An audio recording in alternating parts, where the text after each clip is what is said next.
El Consejo Potosino de Ciencia y Tecnología y Radio Universidad presentan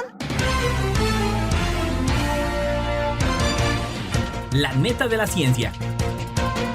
Espacio informativo sobre todo lo acontecido en ciencia, tecnología e innovación En San Luis, México y el mundo. ¡Comenzamos!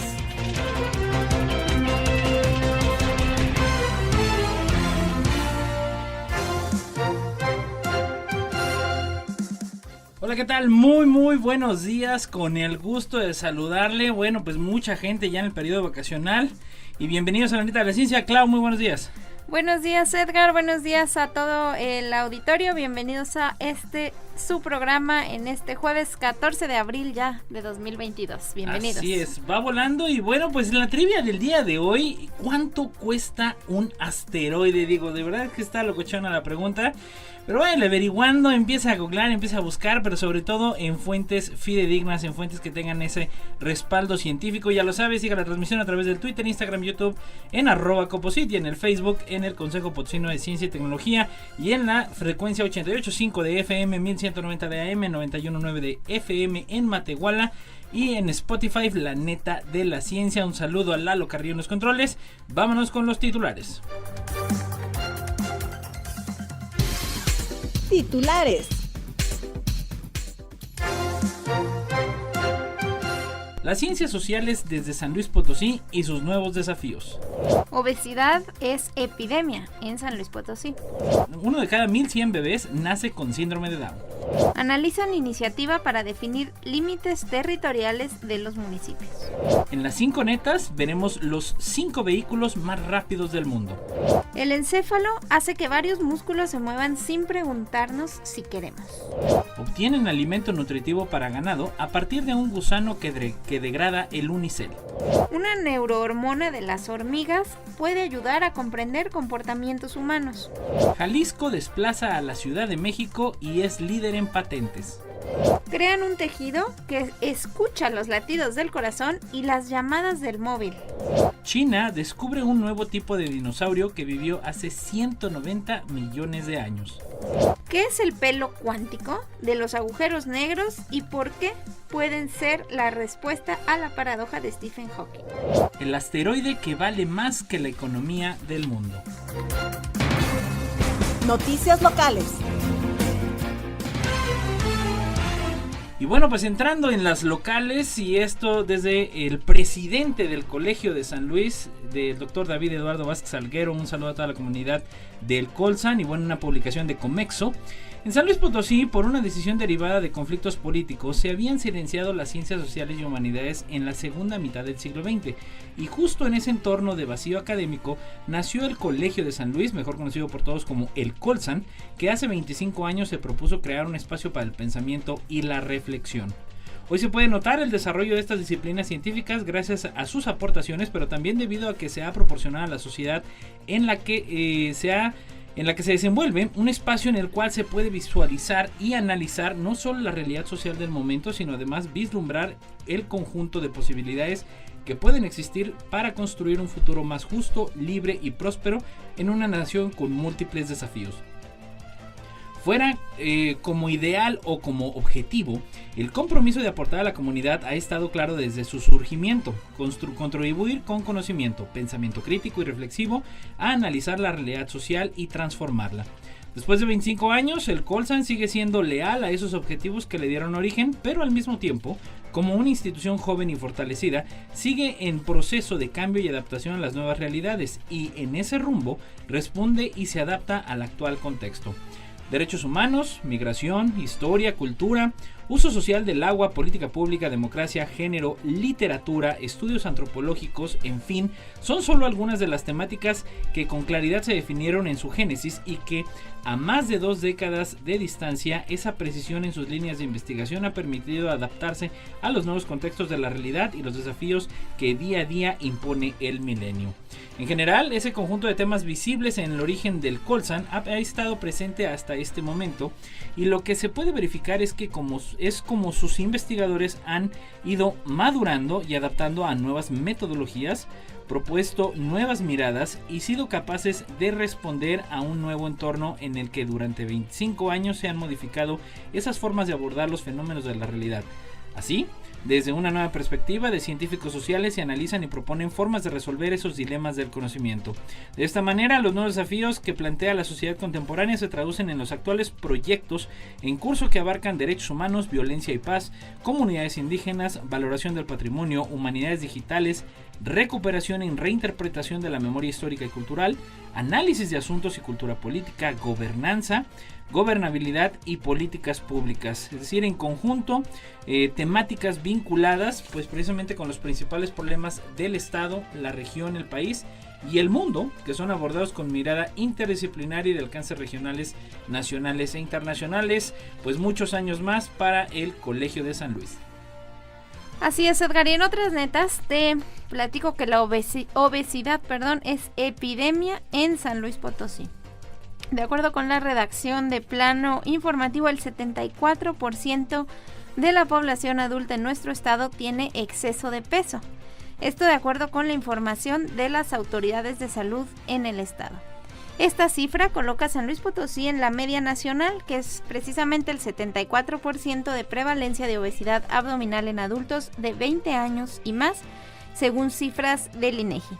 La población más afectada por problemas de obesidad es la femenina, mientras que en el caso de los hombres de ese mismo rango de edad presentan únicamente sobrepeso.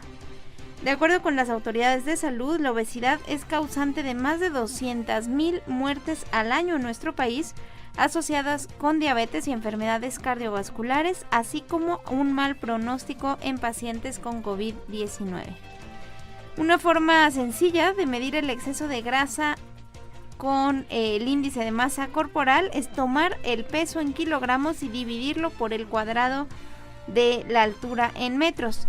Y si el resultado es igual o superior a 25, se puede hablar de un problema de sobrepeso, mientras que si es igual o superior a 30, hablamos de obesidad. Así, por ejemplo, si una persona pesa 83 kilos y mide 1,65, tiene un índice de masa corporal de 30, lo que determina que posee obesidad en grado 1. La Organización Mundial de la Salud define la obesidad y el sobrepeso como una acumulación anormal o excesiva de grasa, que puede ser perjudicial para la salud. Combatir y prevenir este fenómeno es un reto urgente en materia de salud pública, porque la obesidad impacta negativamente la calidad de vida de quienes la padecen y además representa una muy importante carga para el sector salud. Autoridades piden a la población sumarse al combate a la obesidad y el sobrepeso con actividad física para revertir este problema en el estado, que alcanza la tasa más alta en localidades de mayor marginación. La respuesta sobre las razones del aumento de incidencia de problemas de obesidad y sobrepeso se encuentra en la plataforma Google Trends, donde podemos encontrar las preferencias de consumo de los potosinos que piden comida para llevar o a domicilio. Estos resultados dejan ver que son esos hábitos de consumo los culpables de la epidemia de sobrepeso y obesidad que padece la población potosina. Interesante, Clau, y bueno, pues también, tú recordarás, no hace mucho tiempo se celebró el Día Mundial con Síndrome de Down, y bueno, esto desde Cuadratín, y precisamente este Día Mundial del Síndrome de Down, que es una fecha que fue elegida para significar la triplicación, la trisomía del cromosoma 21, característica única del síndrome de Down, y se creó por la organización benéfica Down Syndrome International, DSI, ya que de acuerdo a las estadísticas se estima que la incidencia de este síndrome se encuentra entre 1 de cada 1,100 recién nacidos. Para este 2022, esta fecha conmemorativa se centró en el tema inclusión significa. El principal objetivo es reivindicar las aportaciones de estas personas a la sociedad, derechos e independencia para la toma de sus propias decisiones y crecimiento personal, por lo que es una posibilidad para hacer un cambio en las actitudes, levantar las atenciones de las potosinas y los potosinos y apoyar la equidad y la inclusión. El síndrome de Down es una afección en que los bebés nacen con un cromosoma de más. Este cromosoma Además, provoca retrasos en la forma en que se desarrollan tanto mental como físicamente. Aunque los problemas de salud se pueden acompañar a este síndrome, se pueden tratar para ayudar tanto a menores afectados por este síndrome como a sus familias. Entre las causas asociadas a este síndrome se encuentra la fecundación tardía, la edad materna avanzada, metágenos físicos, biológicos y químicos. Es la causa genética más común de discapacidad intelectual en todo el mundo. En la mayoría de los casos de síndrome de Down, el niño recibe un cromosoma 21 adicional y por lo tanto tiene un total de 47 cromosomas en vez de 46. A veces solo hay una parte de más del cromosoma 21 unido a otro cromosoma. Este material genético sobrante causa los rasgos físicos y los retrasos en el desarrollo propios del síndrome de Down, que yo creo que a pesar de todo el tiempo y esta visibilidad que se le ha dado, pues mucho tenemos que aprender en términos de inclusión. Pues es cuanto a este tema, Claudia. Así es, Edgar, muy relevante, y pues cada vez hay poco más de conciencia al respecto, así que nos sumamos a este tema. Te platico en otras locales sobre una iniciativa para definir límites territoriales en los municipios. De acuerdo con la redacción de Cuadratín, el Congreso del Estado analiza la iniciativa de ley para la definición de límites territoriales de los municipios del Estado de San Luis Potosí para poner orden en la prestación de servicios básicos que son compartidos entre municipios y que en algunas ocasiones genera algunos problemas. En algunas zonas, por ejemplo, donde hay conflicto limítrofe, muchas veces no se prestan los servicios básicos y los habitantes no tienen claridad, por ejemplo, sobre las oficinas recaudadoras en las que deben tributar, o no saben cuál es la autoridad competente que resolverá su problemática o ante qué ayuntamiento deben acudir para solicitar permisos, licencias, autorizaciones, y esto sin duda afecta directamente los derechos y garantías de la ciudadanía. La legisladora promovente señaló en la exposición de motivos que la Constitución Política de San Luis Potosí dispone que es facultad del Congreso del Estado establecer los límites de los municipios y resolver las diferencias que en esta materia se produzcan sobre las demarcaciones de sus respectivos territorios, excepto cuando tengan un carácter contencioso, así como fijar y modificar la división territorial, administrativa y judicial de la entidad. La Ley Orgánica del Municipio Libre prevé el procedimiento para resolver diferencias y conflictos no contenciosos entre los mismos. Sin embargo, no establece las bases técnico-normativas por las que el Congreso pueda atender adecuadamente y con la intervención de dependencias, entidades e instituciones especialistas en la materia, la necesidad de definir materialmente o modificar los límites territoriales de los municipios. Esta iniciativa prevé los procedimientos para que los municipios que presenten conflictos derivados de la falta de precisión en sus demarcaciones puedan acudir al Poder Legislativo a solucionarlos, a fin de lograr certeza sobre sus respectivas jurisdicciones y que se hagan responsables de los servicios que les corresponde prestar a los habitantes de dichas zonas. Este proyecto de nueva ley busca la creación del Sistema de Información Estadística de Delimitaciones y Demarcaciones Territoriales de los municipios del Estado y será presidido por el titular de la Secretaría de Finanzas. El objetivo será capturar, almacenar, procesar, analizar y producir información sobre los límites municipales del Estado y dependerá del ya existente Comité Estatal de Información Estadística y Geográfica de San Luis Potosí. Esta iniciativa está siendo analizada en las comisiones legislativas a las que se turnó para la elaboración del dictamen correspondiente. Interesante, Claudia, y bueno, pues obviamente el tema del agua siempre ha sido un eje central en todo lo que es materia pública, de política pública.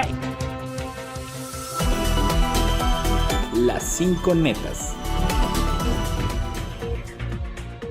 Y bueno, pues vámonos también con una sección que me encanta, que son las 5 netas. Y el día de hoy, pues estaremos hablando de los vehículos más rápidos del mundo. Y bueno, pues esto también influye pues en el medio en el que obviamente se mueven, si es tierra, agua o aire. Y bueno, pues en la número 5, vamos con la número 5.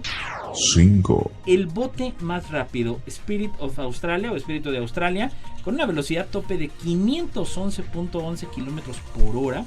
El hidroplano es un tipo de lancha motora usada exclusivamente para competición.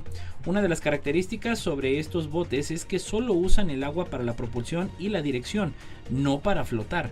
Cuando va a la máxima velocidad se sostiene sobre el agua por un principio de dinámica de fluidos conocida como planing. Con solo una pequeña fracción de su casco tocando el agua. En los años 80 se incrementó el uso de motores turboshaft de helicópteros provenientes de la guerra de Vietnam. La turbina usada más común era la Lycoming, la T-55, usada en el CH-47 Chinook. En 1978 el australiano Ken Warby batió el récord de velocidad a 511.11 km por hora, o sea, unos 275 nudos con el Espíritu de Australia en Blowering Dam, Australia, que hasta ahora sigue sin ser batido. 4. En el número 4 es nada más y nada menos que un tren, el tren más rápido, Maglev, que viaja a 581 kilómetros por hora. Este transporte de levitación magnética es un sistema de transporte que incluye la suspensión, guía y propulsión de vehículos, principalmente trenes, utilizando un gran número de imanes para la sustentación y la propulsión a base de levitación magnética. 3. Y en la número 3, el auto no comercial más rápido, así que no lo vaya a buscar a las agencias, el Trust SSC, por su acrónimo en inglés, carro supersónico, que alcanzó una velocidad de 1232 km por hora. Es una mezcla británica de automóvil y avión de combate. El 15 de octubre de 1997, Eric alcanzó los 1232.93 km por hora, rompiendo la barrera del sonido al marcar velocidad Mach 1.002. Semejante logro fue posible porque se usaron dos motores turbofan con postquemador Rolls-Royce Spey 202, con los que se emplean en los aviones de caza F-4 Phantom II. Este auto supersónico pesa 10 toneladas, acelera de 0 a 160 km por hora en 4 segundos y su potencia es igual a la de 145 automóviles de Fórmula 1. 2. Número 2.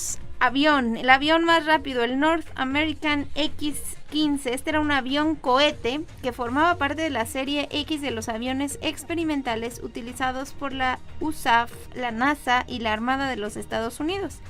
El X-15 consiguió varias marcas de velocidad y altitud a comienzos de los años 60, alcanzando el límite con el espacio exterior y obteniendo información que sería utilizada en el diseño de aviones y naves espaciales posteriormente. Durante el programa del X-15, 13 vuelos realizados por 8 pilotos alcanzaron el criterio de vuelo espacial al pasar los 80 kilómetros de altitud, y los pilotos recibieron el título de astronautas por parte de la Fuerza Aérea. Además, 2 pilotos recibieron las alas de astronauta de la NASA. 1. Interesante. Y bueno, pues en la número 1, ¿quién se la lleva? Y la verdad, déjeme decirle que se la lleva de calle. Y bueno, ya viejita, la nave espacial más rápida, el Voyager, con una velocidad máxima de 421.200 kilómetros por hora. La Voyager es una sonda espacial robótica de 722 kilogramos lanzada el 5 de septiembre de 1977 desde Cabo Cañaveral, Florida. Permanece operacionalmente actualmente prosiguiendo su misión extendida, que es localizar y estudiar los límites del sistema solar, incluyendo el cinturón de Kuiper y más allá, así como explorar el espacio interestelar inmediato hasta fin de esta misión. El 25 de agosto de 2012, a poco más de 19.000 millones de kilómetros del astro rey, o 122 UA, la sonda deja atrás la heliopausa, siendo la primera en alcanzar el espacio interestelar.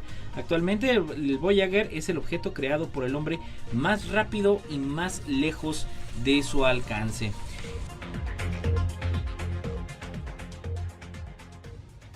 No importa en qué parte del mundo estés, recuerda sintonizarnos en la web radioytelevisión.uaslp.mx. Noticias nacionales.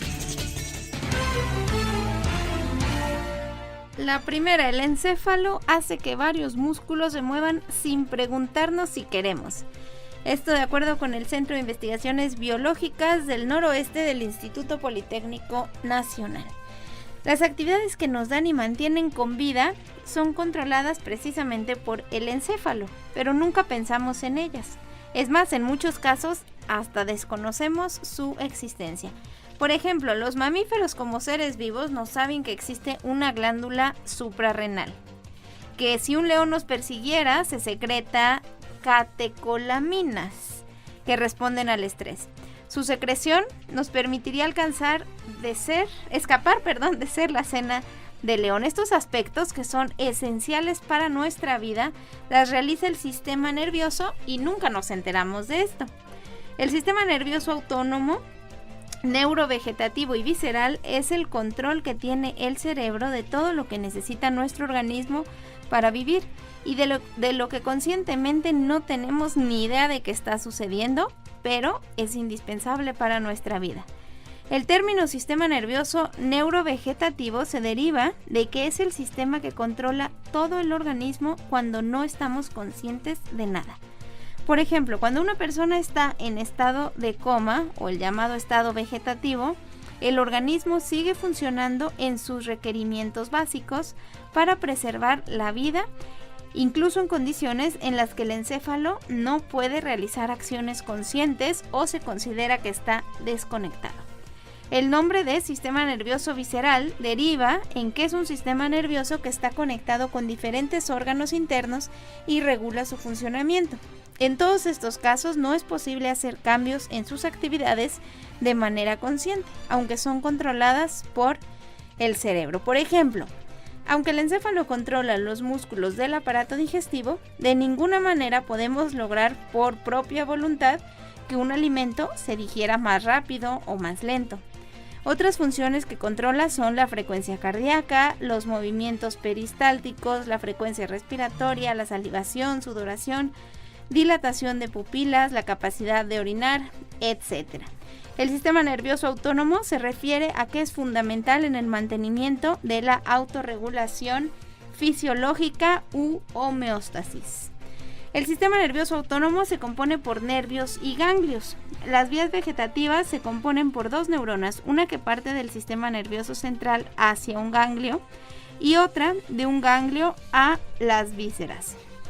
Este sistema se subdivide en dos: el sistema nervioso simpático o toracolumbar y el parasimpático o cráneo sacro. La mayoría de las vísceras están inervadas por ambos sistemas. El sistema nervioso autónomo, a diferencia del resto del sistema nervioso, es unilateral. Esto quiere decir que solamente tiene una vía de comunicación. Esto lo hace a través de los transmisores químicos o neurotransmisores liberados gracias a la sinapsis y puntos de contacto con los efectores. ¿A que nunca te habías puesto a pensar en controlar funciones tan básicas del cuerpo? Ni idea, Clau.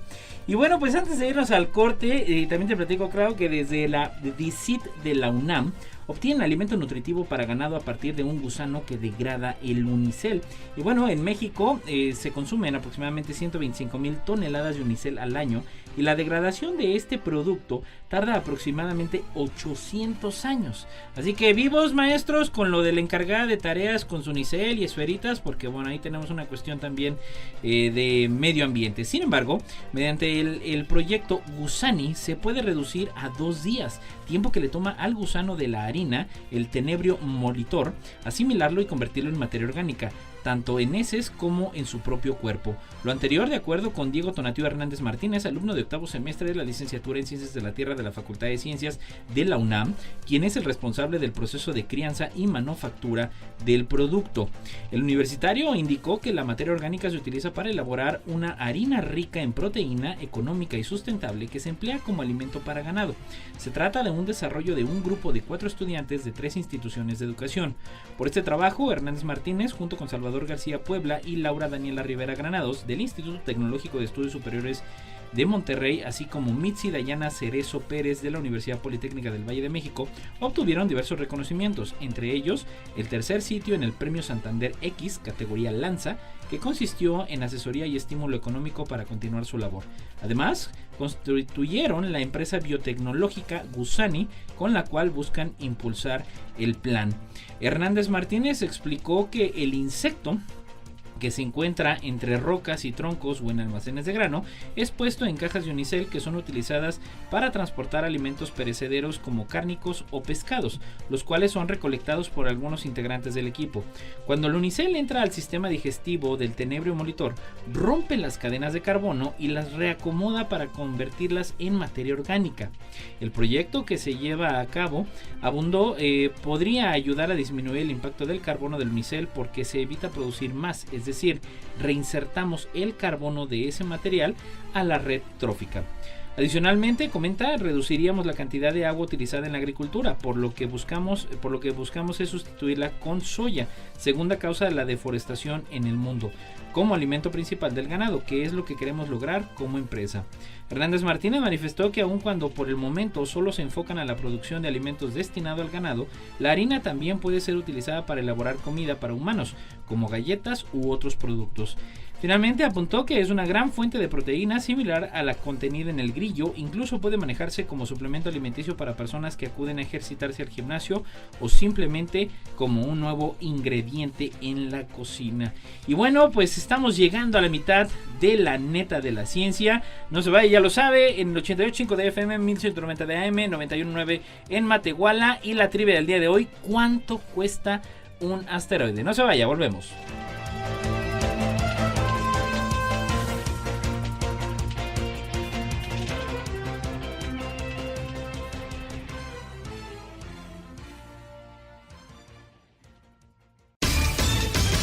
Noticias nacionales. Te platico en otras nacionales, Edgar, sobre una neurohormona nada más y nada menos que de las hormigas y que, de acuerdo con estudios de la UNAM, puede ayudar a comprender comportamientos humanos. Y es que las hormigas producen una neurohormona llamada inotocina, la cual juega un papel importante en la conducta social. De ahí que entender cómo influyen estos insectos podría ayudar a comprender comportamientos de los seres humanos. Ingrid Fetter-Pruneda, integrante del Instituto de Investigaciones Biomédicas de la UNAM, afirmó también que en las personas hay conductas sociales complejas que se asocian con la función de neurohormonas, como es el caso del autismo y la esquizofrenia. Y que se ha visto, estas tienen una función estratégica. Los más recientes estudios de la doctora en ciencias que se publicaron en la revista internacional PLOS Biology, además buscan identificar cuáles son los mecanismos cerebrales que regulan el proceder social, incluyendo la de los humanos. Los resultados de la investigadora del Departamento de Biología Celular y Fisiología también indican que las hormigas que realizan tareas fuera del nido, como forrajear y buscar comida, tienen niveles más altos de esta neurohormona en sus cerebros, en comparación con los individuos de la misma edad que permanecen dentro de la colonia al cuidado de las larvas. Al administrar este neuropéptido farmacológicamente, la experta universitaria encontró que los insectos más propensos a salir a forrajear son los de mayor edad y que respondían a esta neurohormona, pero solo cuando había larvas hambrientas, que son las más jóvenes en la colonia. Si había pupas, que es el estadio por el que pasan algunos insectos, en lugar de larvas, el contexto social era diferente y el efecto farmacológico distinto. Es decir, encontramos que este neuropéptido está regulando la conducta social ante estímulos de cómo está compuesta la colonia. En los mamíferos, precisó la científica, neurohormonas como la oxitocina y la vasopresina regulan comportamientos sociales como por ejemplo el cuidado parental, el vínculo de pareja, la cognición social y la agresión. Detalló que en las hormigas hay otras conductas sociales realmente complejas. Por ejemplo, construyen sus nidos, que son estructuras muy bien diseñadas, y tienen cámaras que controlan la temperatura, la ventilación. Tienen insectos que cuidan y a los cuales les pueden extraer sustancias dulces, además de que cultivan sus propios hongos. En las colonias existe una división clara para la reproducción. Hay una reina o ciertos individuos que lo hacen mientras las trabajadoras u obreras cuidan a la colonia. De estas, hay unas que salen por alimento y otras que cuidan a las larvas en el nido. Fetter-Pruneda estudia la hormiga clonal Oceraea viori, que no tiene como tal una reina, sino que todos los miembros de la colonia pueden poner huevos y son idénticos genéticamente. Además, esta especie crece fácilmente en laboratorio. Interesante, Clau. Y bueno, pues cerrando las netas nacionales de esta semana, en una noticia importante desde El Informador, Jalisco se posicionó como el primer lugar en las solicitudes de patentes en 2021 con un registro de 227. Eso de acuerdo con el Instituto Mexicano de la Propiedad Industrial, el INPI, por lo que desbancó a la Ciudad de México con un total de 196 solicitudes después de varios años en el segundo puesto.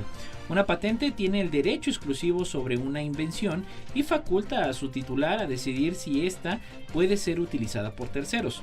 Con el registro de Jalisco, el Estado aportó el 20.32% de las solicitudes de patentes a nivel nacional, o sea, la quinta parte viene de Jalisco. El INPI añadió que en cuanto a las invenciones que incluyen las patentes, los modelos de utilidad y los desarrollos y los diseños industriales, Jalisco se mantiene en el segundo lugar con 467 solicitudes, solo por debajo de la Ciudad de México con 594. Aunque desde hace un quinquenio la entidad se ha mantenido en el segundo lugar en solicitudes de patentes y durante 2020 tuvo 217, después de la Ciudad de México, que registró 220, este año se busca obtener el liderazgo nacional.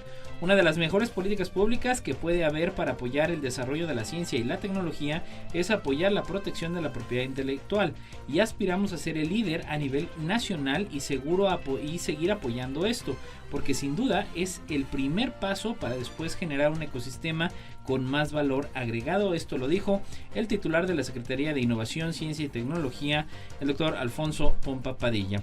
Además, compartió que cuentan con 12 proyectos dentro del programa de la ciencia al mercado, que busca dar seguimiento y lograr que tanto productos o proyectos provenientes de patentes obtenidas y vigentes, así como solicitudes, maduren y puedan comercializarse. Seguimos creciendo, comentó, a un ritmo de 4% de patentes, y lo que es muy importante aquí es entender que muchas de ellas no pueden continuar su desarrollo hasta que lleguen al mercado. Por falta de a veces conocimiento de tipos financieros o cómo realmente podemos evolucionar eso en una empresa o en una patente que se pueda vender y generar regalías, o cualquier otro modelo que ayude a que esa creación llegue a solucionar un problema. Enhorabuena por Jalisco, y bueno, pues más bien es derivado de un trabajo que les ha llevado años hacer hasta lograr pues el liderazgo. Esperemos ya tendremos noticias a lo largo de este 2022.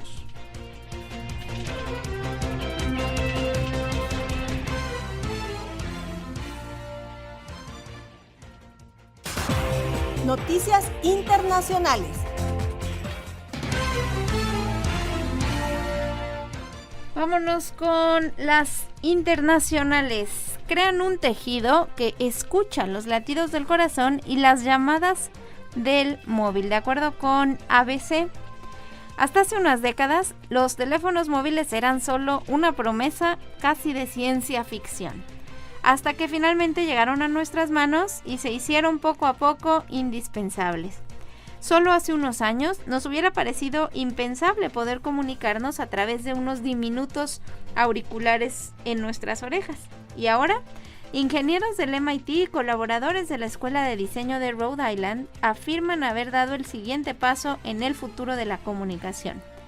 Han creado un tejido acústico con el que podremos desde contestar llamadas hasta escuchar el latido de un bebé en la barriga de su madre a través de una simple camiseta. Los resultados se acaban de publicar en la revista Nature. Los sonidos viajan a través del aire como ondas.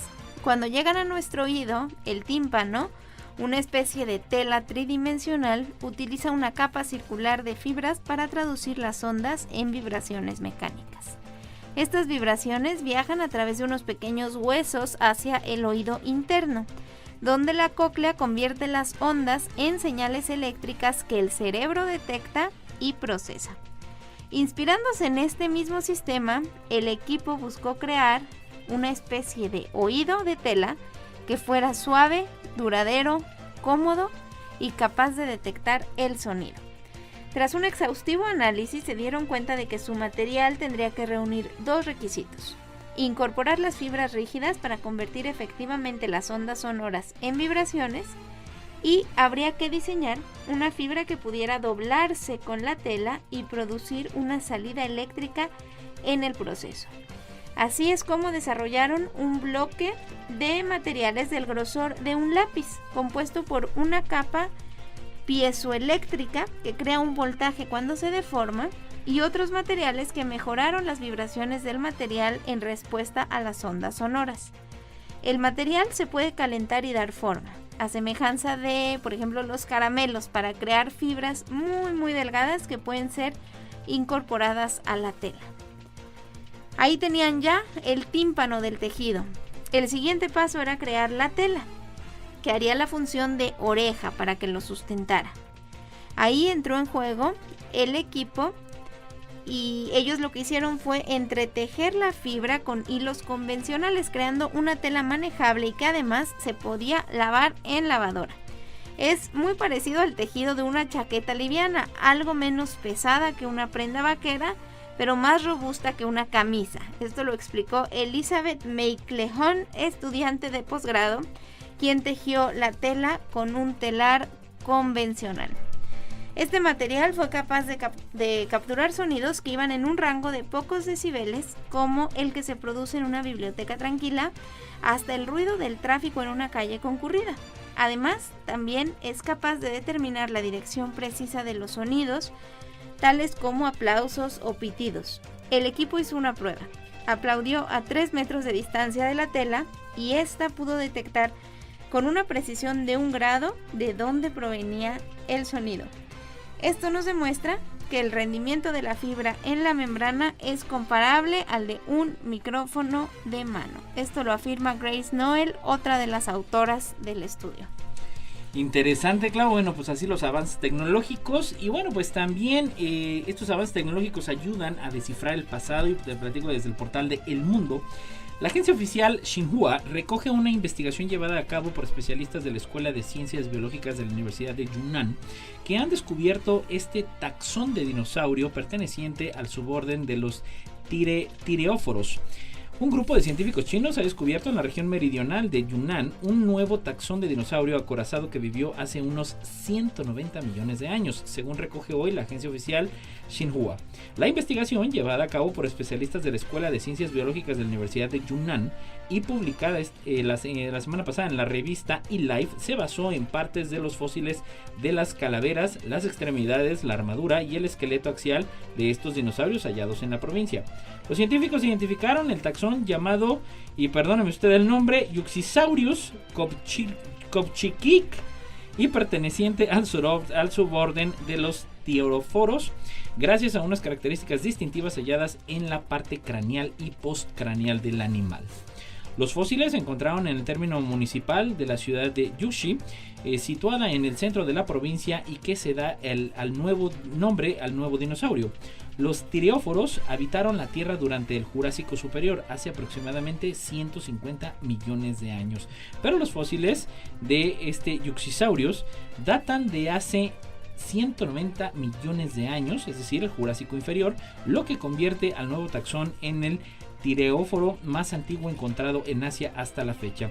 Según el coautor de la investigación, Bi Shodong, la mayoría de dinosaurios tireóforos eran herbívoros y contaban con armaduras dérmicas en la parte dorsal y en el lomo de su cuerpo. Interesante estos avances.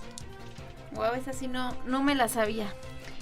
¿Y tú sabes, Edgar, qué es el pelo cuántico? Ah, caray, no, eso está raro. Si de por sí la física cuántica batalla toda la vida, pues bueno, menos el pelo cuántico. Bueno, de la redacción de BBC News, el pelo cuántico de los agujeros negros. ¿Qué es y por qué puede ser la respuesta a la paradoja de Stephen Hawking? Hawking destacó el hecho de que los agujeros negros se comportan de una forma que enfrenta a dos teorías fundamentales. Los agujeros negros son estrellas muertas que colapsaron y tienen una gravedad tan pero tan fuerte que ni siquiera la luz puede escapar. Una nueva investigación afirma haber resuelto la paradoja al mostrar que los agujeros negros tienen una propiedad, a la que llamaron cabello o pelo cuántico. Así, dijeron, el problema ha sido resuelto. Esto lo dijo a la BBC y con mucha satisfacción el profesor Javier Calmet de la Universidad de Sussex en Reino Unido. Calmet fue uno de los científicos que desarrollaron las técnicas matemáticas que, según dicen, resolvieron esta paradoja.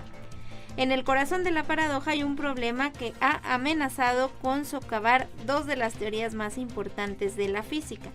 La teoría general de la relatividad de Einstein dice que la información sobre lo que entra en un agujero negro no puede salir, pero la mecánica cuántica dice que eso es imposible. Calmet y sus colegas dicen que han demostrado que los constituyentes de la estrella dejan una huella en el campo gravitatorio del agujero negro. Los científicos llamaron a esta huella cabello cuántico porque su teoría reemplaza una idea anterior llamada el teorema de la ausencia de pelo o del no pelo, desarrollado por el profesor John Archibald Wheeler de la Universidad de Princeton en Nueva Jersey en 1960.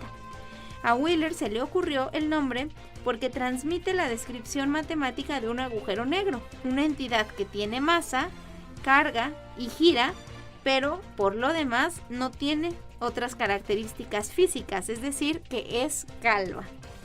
El teorema del sí pelo o sí cabello del profesor Calmet, publicado en la revista Physical Review Letters, es revolucionario.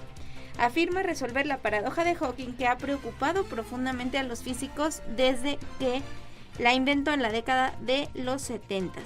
La paradoja planteó la posibilidad de que la mecánica cuántica o la relatividad general pudieran ser defectuosos, lo cual es una perspectiva aterradora para los físicos teóricos porque son los pilares gemelos sobre los que descansa la mayor parte de nuestra comprensión del universo.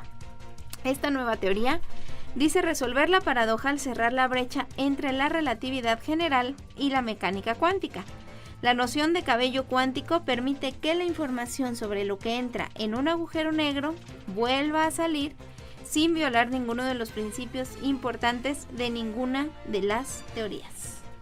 Interesante, Claudio. Y bueno, pues obviamente imagino que entrará un debate entre las mentes más brillantes en la materia y pues veremos cómo va evolucionando esto, pues precisamente desde algo que planteó Stephen Hawking, que ya estaremos hablando de él también en otros programas. Y bueno, pues en las últimas netas nacionales, Claudio, tú te has preguntado cuánto vale un asteroide. ¿Alguna vez en alguna charla, plática familiar? Ni idea, pero en un programa anterior nos contaste del el oro que hay en los asteroides y hace poquito leímos también de los diamantes que hay en los asteroides.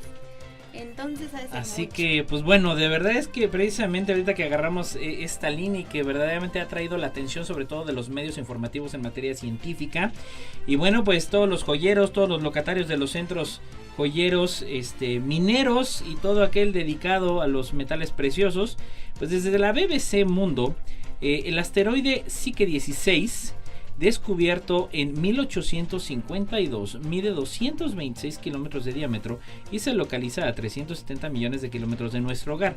Recientemente, un nuevo estudio utilizó el telescopio espacial Hubble para obtener una imagen más detallada de uno de los asteroides más valiosos de los que tenemos conocimiento. Dicho asteroide está en la mira de la Administración Nacional de Aeronáutica y el Espacio, mejor conocida como la NASA, que junto con SpaceX, la empresa del multimillonario Elon Musk, planean una misión de exploración para este año. Se trata de una roca gigante que se encuentra dentro del cinturón de asteroides entre Marte y Júpiter. Distintas observaciones indican que sí, que está hecho principalmente de metales y se piensa que formó parte del núcleo de un planeta que falló en su formación. Ahora sí que interesante, aborto de planeta. De ser así, esto podría darnos más información sobre cómo se formó el núcleo terrestre y el de otros planetas. Hemos visto cómo otros meteoritos que son mayoritariamente metálicos, pero lo que hace único a Psyche es que puede que esté hecho totalmente de hierro y níquel, afirma Tracy Becker, científica planetaria del Southwest Research Institute en Texas, Estados Unidos. Becker forma parte de la investigación más reciente de la superficie de este asteroide y se cree que además de hierro y níquel, el asteroide también podría contener platino y oro. Todos estos son metales con gran valor. Algunas estimaciones indican que el valor económico total de todos los metales de Psyche podrían superar los 10,000 cuatrillones. O sea, imagínese usted Digo, si trillones, ya estamos hablando supuestamente que la minería espacial, bueno, ya se voló la barda con 10,000 cuatrillones. Teniendo en cuenta que el valor de la economía global en 2019 era de 142 billones, de acuerdo al portal de datos alemán Statista, podría decirse que los minerales del Psique valen unas 70,000 veces más. No es de extrañar que Psique también sea conocida como el asteroide dorado. Pues bueno, ahora sí que los avances tecnológicos y científicos pues van de la mano, ¿no? Hablan que los grandes proyectos pues también hablan de esa retribución económica. Y bueno, pues interesante las netas de hoy, Clau. Y bueno, pues precisamente que va de la mano esta nota del asteroide Psique 16. Pues también en la trivia, si usted la encontró por ahí, la estuvo googleando, mándenos la respuesta a través del chat de las redes sociales de esta transmisión. Y bueno, un solo asteroide grande puede contener tanto platino, pero jamás se haya extraído en la Tierra. Sin embargo, el valor real de estos tesoros escondidos podría estar en el resto de su contenido.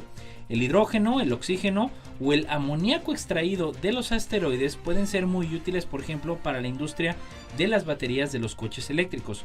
Estos componentes podrían usarse para repostar naves espaciales o proporcionar protección contra la radiación para misiones en el espacio profundo mucho más allá del cinturón de asteroides.